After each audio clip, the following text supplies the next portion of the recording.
Stocks are up across the board today. Our next guest says maybe you should take advantage of this opportunity to be a little more cautious in your portfolio, maybe do a little bit of selling today. John Hussman is who we're talking about. He knows a thing or two about investing. His Strategic Total Return Fund, it's outperformed 99% of its peers over the past 5 years. And he wrote in his latest weekly commentary that he's seeing some signs now that are not terribly optimistic, at least in the short term. John, thank you so much for joining us, by the way, from Maryland. Let's talk first of all about some of the comments that you made in your newsletter. What are some of the recent market trends that you have seen that lead you to believe that today is just an upward blip and we're going to see a resumption perhaps of declines?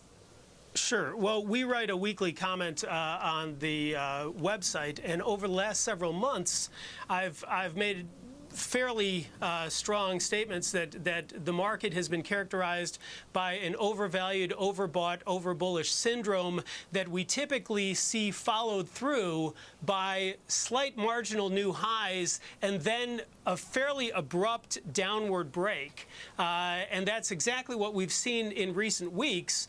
The problem now is that in addition to that downward break, we've seen a number of other features that have also been very dangerous. One is we've seen a very heavy downside breadth last week, 10-to-1 declines versus advances. Right. Exactly. And we also saw what we call a leadership reversal, where new lows on the New York Stock Exchange expanded to the point where they've been above new highs, where new highs have been ahead for months, for in about other the words, past 9 or 10 months. So in other words, sort of below the surface here, yes, we have had declines in stocks, but at the same time, these other indicators are saying that there's even more pessimism out there than just the declines on the face of it would seem to indicate. Yeah, we've seen what you would call a very strong deterioration in what people call market internals. And we've looked back historically, and we identify about 19 instances of this. And these are noted on the website. But basically, only about 4 of them ended up with fairly benign outcomes. The rest were associated with an average decline over the next 12 weeks of about 7% in the S&P, which expanded to a loss of about 20% within 12 months. All right, John, we're going to continue this discussion in just a few moments. So we're going to take a commercial break, and we'll be right back with John Hussman. Can I have some ice cream, please? No, it's just for new people. Hey, chocolate, vanilla, or strawberry? Chocolate. Chocolate it is. Yeah, but I'm new, too. He's new-er than you.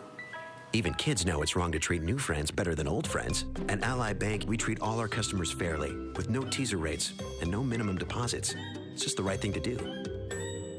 Is your computer running slowly? Thinking about buying a new one? Don't waste your money. Your computer could be infected with spyware, malware, viruses, registry errors, spam, and pop-ups. You don't need to buy a new computer. Just go to maxmyspeed.com and find out what's slowing your computer down. maxmyspeed.com totally cleaned up my system and increased my speed. My computer is lightning fast now.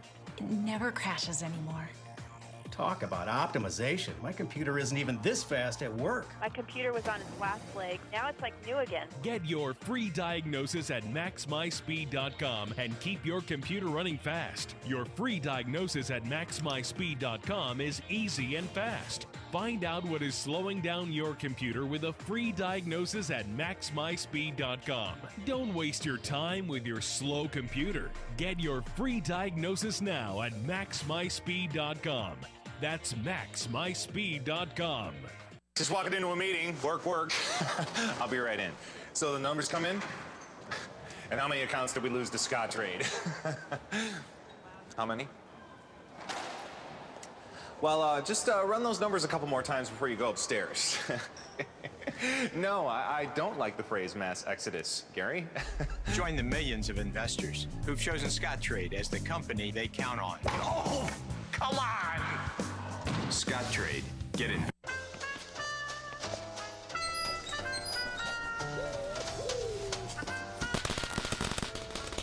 I was like, I like pizza with mushrooms. No. Tribeca Film on demand.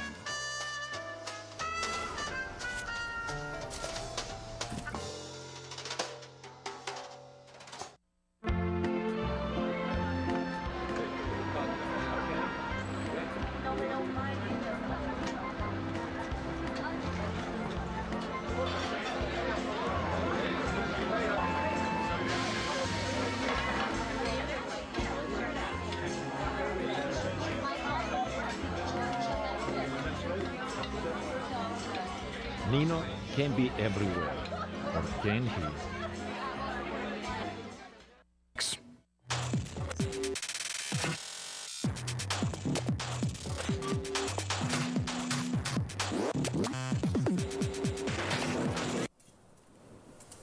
Welcome back to Bloomberg News. I'm Mark Crumpton. Stocks are up across the board on this Thursday. You see the indices all higher. NASDAQ leading the charge, up over 3%, 2265. Dow Jones Industrials and the S&P 500 are both up over 2%. The S&P is at 1,097. Dow Industrials are up 236 points right now at 10,211. But John Hussman of Hussman Econometrics Advisors says that the signs are pointing to a pullback, and he joins us once again. John, thank you so much for staying through the commercial break. We appreciate it. Sure, Mark. John, we see those numbers, as I just mentioned, stocks surging, the euro snapping that three-day decline. But China, what's the impact here on China, specifically the Chinese saying they'll remain a long-term investor in Europe, even given the rattling that we've been seeing in the Eurozone? Well, I don't think that China right now wants to add to the tension of the moment by saying anything other than palliatives. So my impression is that that when we look at the euro, other governments are quite aware that there are problems, and the main problem with the euro is right now with Greece is it's running huge deficits. If it tries to cut those deficits by severe austerity, it's going to hurt the economy so much on the revenue side that you're going to end up not getting a lot of benefit from those cuts anyway. And so really the question is, how long does Germany want to finance the deficits of Greece, which can't print its own currency, which ultimately is going to, I think, be exited from the euro. And the question really is, how do we do that gracefully, and how do we try and restructure loans as to minimize the damage rather than trying to kick the can down the road? And John, I talked to Bill Gross of PIMCO yesterday. He also said that, Greece is going to need to face a restructuring 1 or 2 years down the road. And also, I think you, like he, has some concerns about deficits here at home as well, and what implications that has for an investor and for the markets.